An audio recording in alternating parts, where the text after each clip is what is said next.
dalam berbagai situasi kondisi kehidupan kita, baik ketika kita menghadapi krisis atau bencana seperti sekarang ini ataupun pada hari-hari biasa, tetap kita setia untuk mempelajari kebenaran firman Tuhan.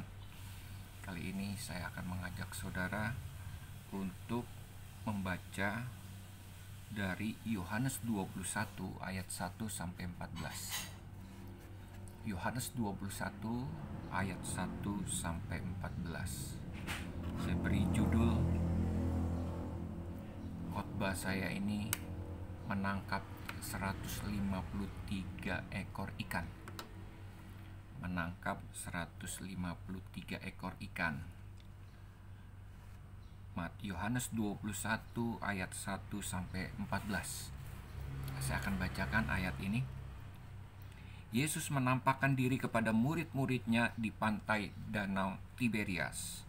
Kemudian Yesus menampakkan diri lagi kepada murid-muridnya di pantai Danau Tiberias, dan ia menampakkan diri sebagai berikut.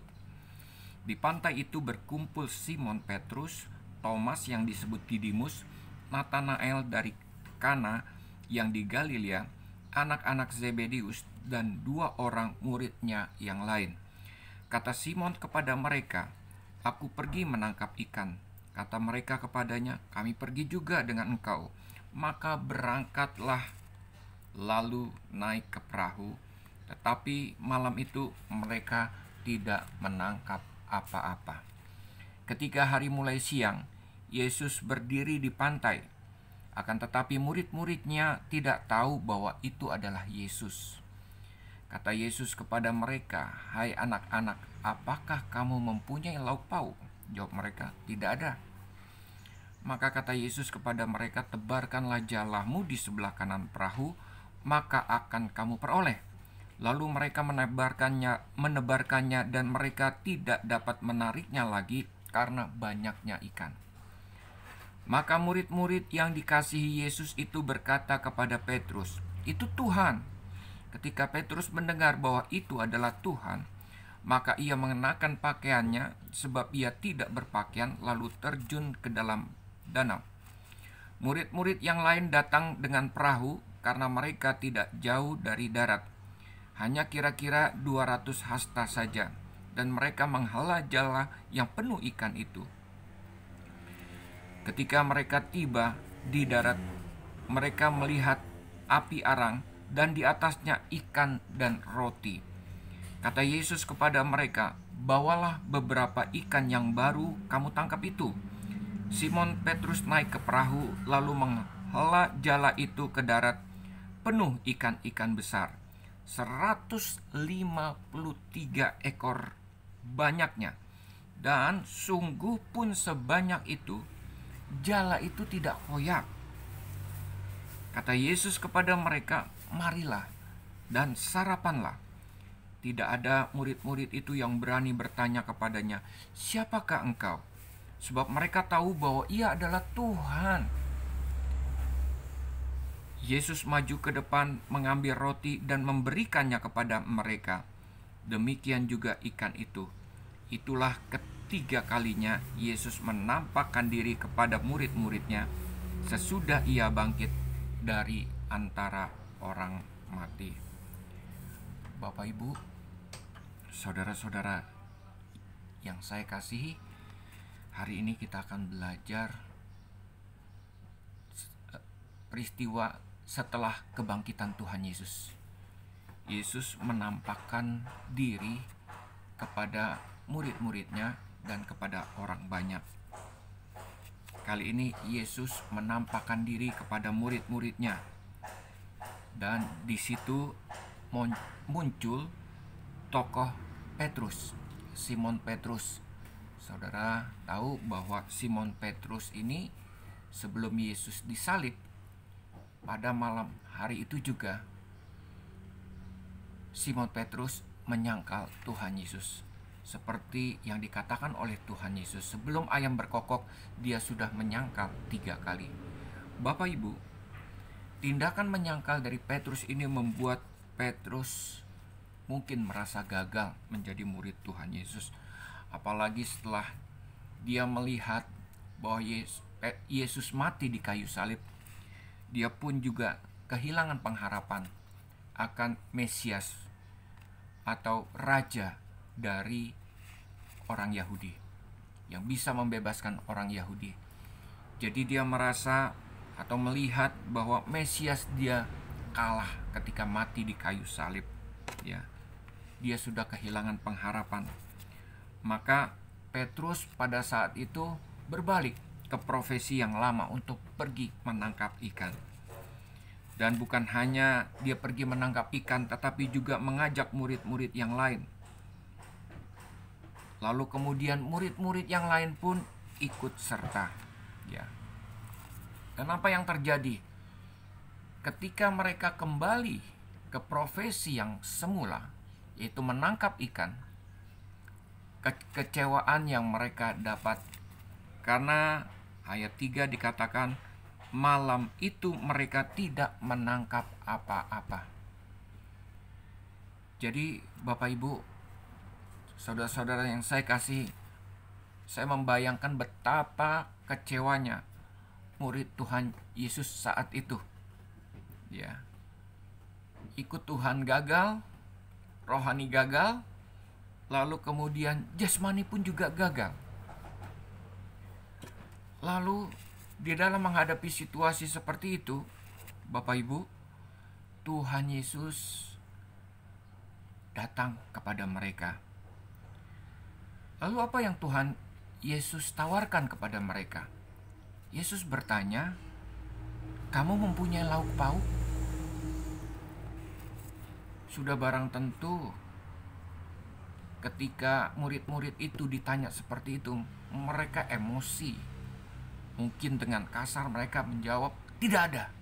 Begitu. Kalau saya yang menjawabnya, "Nggak punya mata. Gue lagi nangkep ikan. Gue lagi cari duit. Jadi saya nggak punya lauk pauk." Bapak Ibu, setelah itu Tuhan Yesus memberi perintah kepada murid-muridnya, "Tebarkan jalamu ke sebelah kanan perahu." Tebarkan jalamu ke sebelah kanan perahu. Mereka belum sadar pada saat itu adalah Tuhan Yesus. Ini kali kedua Tuhan Yesus hadir di dalam profesi mereka. Kali pertama sama seperti situasinya sekarang ini. Semalam-malaman mereka tidak mendapat ikan. Lalu Tuhan Yesus katakan kepada mereka, "Sorong perahumu dan tebarkan jala." Dan kali ini pun Tuhan Yesus juga berkata kepada mereka, "Tebarkanlah jalamu di sebelah kanan perahu." Bapak Ibu, apa yang terjadi dengan murid-muridnya? Ya, mereka taat apa yang dikatakan Tuhan Yesus, sekalipun mereka pada saat itu belum menyadari bahwa itu adalah Tuhan Yesus. Nah, ketika mereka taat dengan apa yang diperkatakan oleh Tuhan Yesus, sekalipun mereka belum menyadari bahwa itu adalah Tuhan, dan sama seperti perintah pertama, "Sorong perahumu, tebarkan jala." Dan murid-murid mendapatkan ikan yang fantastik jumlahnya. 153 ekor ikan yang besar-besar. Bapak Ibu, Alkitab mencatat 153 ekor ikan. Sudah barang tentu setiap apa yang dicatat oleh Alkitab itu mengandung makna. 153 ekor ikan ini adalah jumlah jenis ikan yang diketahui pada saat itu. Dan hal ini melambangkan universalitas yang mereka hadapi pada saat itu. Lalu Tuhan katakan kepada mereka, ketika mereka tiba di darat, Mereka melihat Tuhan Yesus.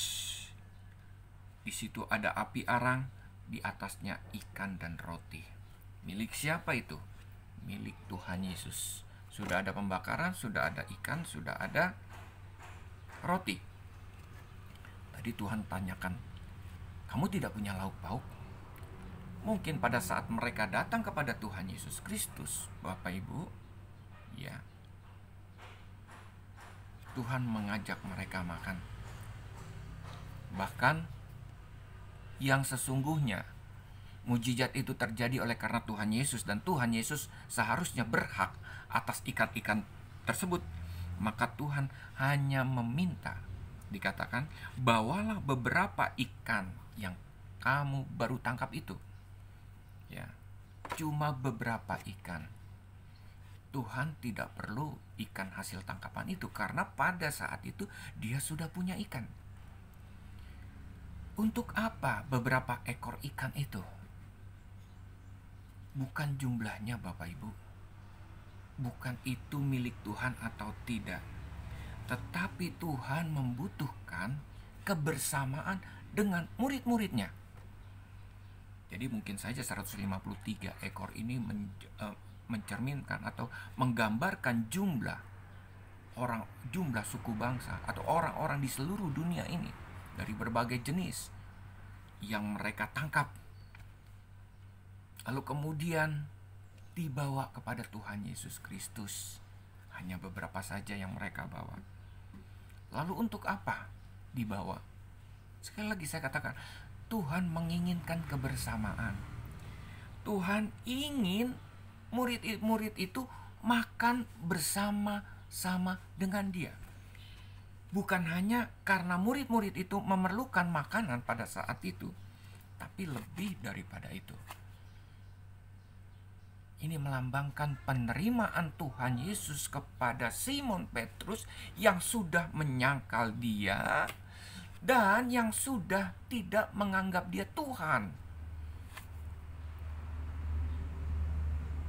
dan merasa bahwa Tuhan itu gagal dalam kehidupan mereka untuk mewujudkan kemesiasan seperti yang dia janjikan. Lalu kemudian ayat 13 katakan, Yesus maju ke depan mengambil roti dan memberikan kepada mereka. Demikian juga ikan itu. Betapa Yesus sekalipun dia disangkal, sekalipun dia dikhianati oleh Yudas, sekalipun dia ditinggalkan, tetapi masih mau menerima murid-muridnya makan bersama. Dia ingin memulihkan hubungan dengan murid-muridnya. Murid-muridnya yang sudah meninggalkan profesi untuk ikut Tuhan lalu kembali menjadi penjala ikan. Dia mau mengembalikan profesi murid-muridnya kembali dari penjala ikan menjadi penjala manusia. 153 ekor ikan ini melambangkan universalitas. Kita mungkin tidak bisa membawa 153 ekor ikan atau yang melambang ke seluruh bangsa-bangsa di dunia ini, Bapak Ibu. Cukup beberapa saja kita bawa ke Tuhan Yesus Kristus untuk masuk dalam perjamuan bersama-sama dengan Tuhan Yesus Kristus. Artinya menjadikan mereka juga murid-murid Tuhan Yesus. Dan saya percaya ketika Yesus menerima murid-muridnya, lalu murid-muridnya pun juga memberikan tanggapan. Mulai saat itu mereka tidak kembali lagi menjadi penjala ikan. Dan mulai saat itu komitmen mereka dikembalikan untuk menjadi penjala manusia. Bapak Ibu, inilah yang Tuhan inginkan. Ketika Tuhan menampakkan diri kepada murid-muridnya, Tuhan ingin mengembalikan komitmen mereka, murid-murid Tuhan Yesus Kristus, untuk menjadi penjala manusia kembali. Dan kita ketahui, semenjak itu Petrus dan murid-muridnya Dia totalitas untuk ikut Tuhan. Bahkan setelah Petrus dan murid-murid yang lain mendapatkan pencurahan Roh Kudus ketika hari Pentakosta, apa yang terjadi? Mulai saat itu Petrus menjadi penjala ikan, menjadi penjala manusia, menjadi penjala manusia yang benar-benar hidupnya dipakai untuk kemuliaan Tuhan. Inilah yang Tuhan inginkan kepada murid-muridnya. Bapak Ibu, dalam menghadapi situasi kondisi sekarang seperti ini, ada resesi, mungkin semalam-malaman sama seperti murid Tuhan Yesus, kita tidak mendapatkan ikan. Tetapi percayalah, Tuhan akan hadir dalam kehidupan kita. Dia akan membuat mujizat di dalam kehidupan kita. Untuk apa? Untuk mengembalikan komitmen kita, supaya kita ikut Tuhan sungguh-sungguh. Tuhan memberkati. Shalom.